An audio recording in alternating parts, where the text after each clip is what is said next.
ඇත්තටම ආදරය ගැන අපි කතා කරද්දී මම මේ සෝෂල් මීඩියා වල ඒ වගේම මේ ජීවත් වෙන පරිසරය තුළ මේ මෑතකදී දැක්ක දෙයක් තමයි ආදරය පරාජයටපත් වුණාම ඒ කෙල්ල හරි කොල්ල හරි ජීවිතේ නැති කරගන්නවා. එක්ක ජීවිතේ නැති කරගන්න උත්සාහ කරනවා.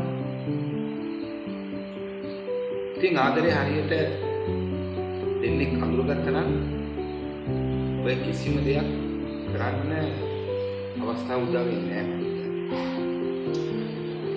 ආදරය කියන්නේ ඒකපාර්ශ්විකවම එක්කෙනෙකුට සීමා වෙච්ච හැඟීමක්, වැදීමක්, ඒ වගේම ආශාවක්, කැමැත්තක් ඒකපාර්ශ්වික වුණොත් ඔන්න ඔය කියන තැනට යන්නට සිද්ධ වෙන අවස්ථා ගොඩක් තියෙනවා. ආදරය කරද්දී දෙන්නට දෙන්න එක විදියට දෙන්නට දෙන්න අඳුනගෙන ඉන්නවා. අඳුනගෙන ඉන්නවා කියන්නේ දෙන්නගේ කැමැත්ත මොනවද? දෙන්නගේ අකමැත්ත මොනවද?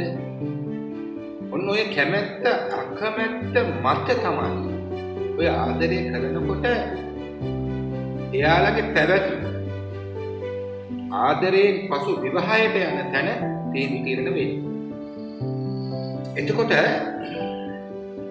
මෙතනදී අපිට ඒ දෙන්නගේ තීරණ වලට වඩා සමහර අවස්ථාවන් වලදී එපිටින් සිටින වටපිට අයගේ තීරණ වලට මුහුණ දීලා වෙන්වුණු ආදර කතා ගොඩාක් ඒ වගේම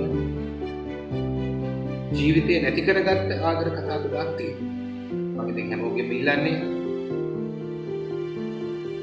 ජෙනරේෂන් එකෙන් ජෙනරේෂන් එක පරම්පරාවෙන් පරම්පරාවට ආදරය කරනකොට ඒ ආදරය ඒ ජෙනරේෂන් එකෙන් ජෙනරේෂන් එකට පේන විදිහ හරි වෙනස්.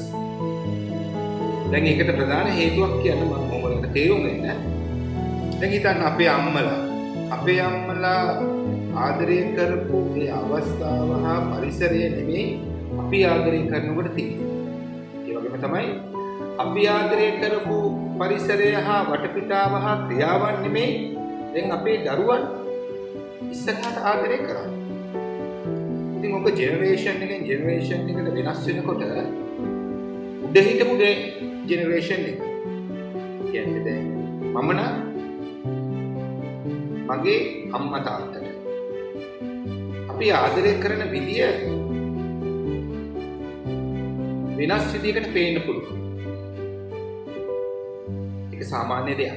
නමුත් ජෙනරේෂන් එකෙන් ජෙනරේෂන් එක තේරුම් ගන්න ඕනේ ආදරය කියන්නේ ජෙනරේෂන් එකෙන් ජෙනරේෂන් එකට වෙනස් වෙන ක්‍රියාවක්.